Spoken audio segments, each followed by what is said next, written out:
How do you overcome temptation? Well, the writer of Hebrews said this: fix your eyes upon Jesus, the author and finisher of our faith.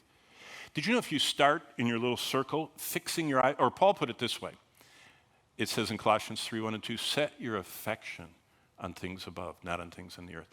If you do that enough, it becomes a habit.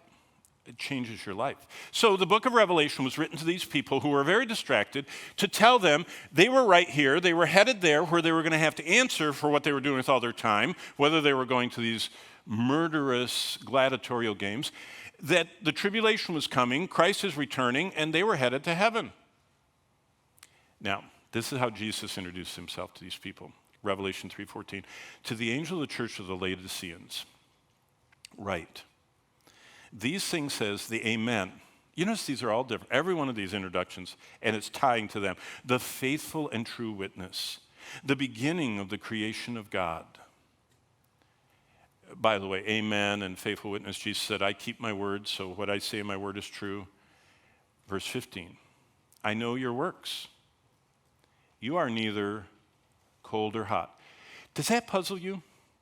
Do you want to be a cold Christian? Have you ever heard someone say, I want to be a cold Christian? Isn't that weird? What do we all want to be? A hot, zealous Christian, not a cold one. Why did Jesus say, I want you to be hot or cold? Have you ever wondered about that? Do we wonder about stuff like that? What is the cold thing? Again, it's the geography. It's this church. Laodicea is here. Hierapolis is there. Colossae is there. Just take a map. And Colossae, the first letter of Colossae is the letter C. Did you know every morning when you go into the bathroom and look at the bathroom sink, there should be, well, there used to be, now I guess they don't do it anymore, there's a C on one faucet and an H on the other. What does that mean? C is what? And H is what?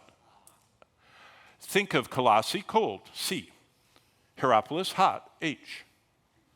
That's exactly what it was. Hierapolis is built on volcanic, sulfur, smelly hot springs. I mean, it's just amazing to see. It looks like Yellowstone's big geyser thing, geyser basin. That's over there. And what the Romans did is Laodicea didn't have a water supply. Now, you could never have a city in the ancient world without water until Rome came along, and then they built what? Aqueducts, miles of aqueducts. And they perfectly brought water, and so from Hierapolis came the hot water. And from Colossae came the cold water. But it was miles. And by the time they got to Laodicea, hot was lukewarm, cold was no longer cold.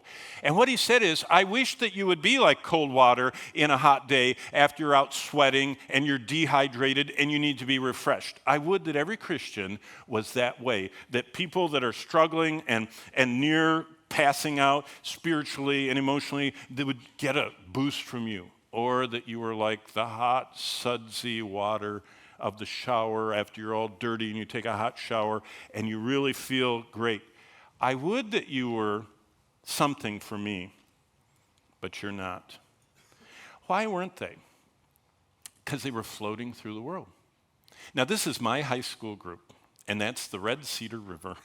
And I grew up with the highlight of the year being the annual float trip down the Red Cedar. And what we did is we gathered as a church, we got on this bus with a big trailer behind us, and it pulled us upstream. The river was flowing that way, we went that way. Dumped us in our canoes, threw in the life vest, gave everybody a paddle, and we spent the whole day, not in our canoes, but splashing everybody with our paddles and walking along. And guess what? The whole day, those canoes were doing this. They were going with the current. See, that's why they used the Red Cedar River. It had this nice, gentle, slow, strong current. And if you dumped all the canoes up there, by 5 o'clock, they'd all be down there. No matter what, even though the kids weren't paying attention, you kind of stayed with where your chips and soda were in the canoe, and your life jacket and whatever else you brought with you in the plastic bag your mom gave you, it was in the canoe. And you just kept by your canoe, but you're splashing and ducking everybody, and we just had the best time. That's life. You and I were born, Jesus said, in the broad river that leads toward destruction. And it's going to the wide gate and hell. And everybody's born floating down the river, headed toward destruction. And all of a sudden, standing in the river, someone stops our canoe. It's Jesus Christ. And he says, you're going the wrong way. Do you really want to go to destruction? Or do you want to go to the celestial city? You want to go to heaven?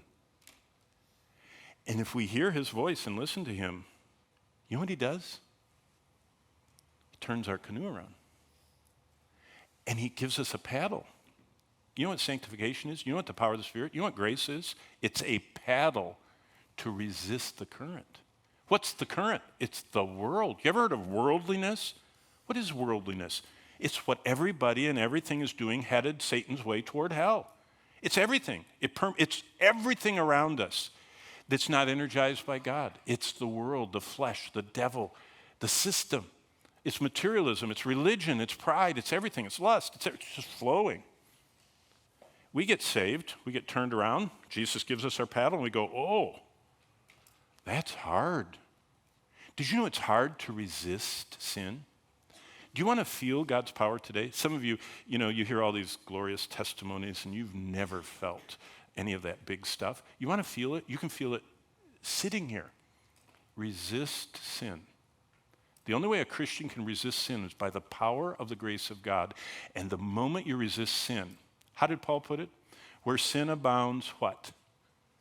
Grace abounds more. You get a dose of grace. The people that do that, it becomes the most transformational thing. They realize it's all real. I can say no to sin. I can say yes to Jesus. And they start paddling. And that's what new believers, they're paddling furiously. They don't want to be in that old life, and they're ruining everything, and they want Christ. And guess what happens? People come and they go, you're going the wrong direction. All of us are going that. They try and turn your canoe back around. That's your old friends. Now we're in 1 Peter. Peter said that everyone thinks you're going the wrong direction. They think you don't go the way they're going, and they're threatened by that. That's the Christian life. Are you floating along with the world or not?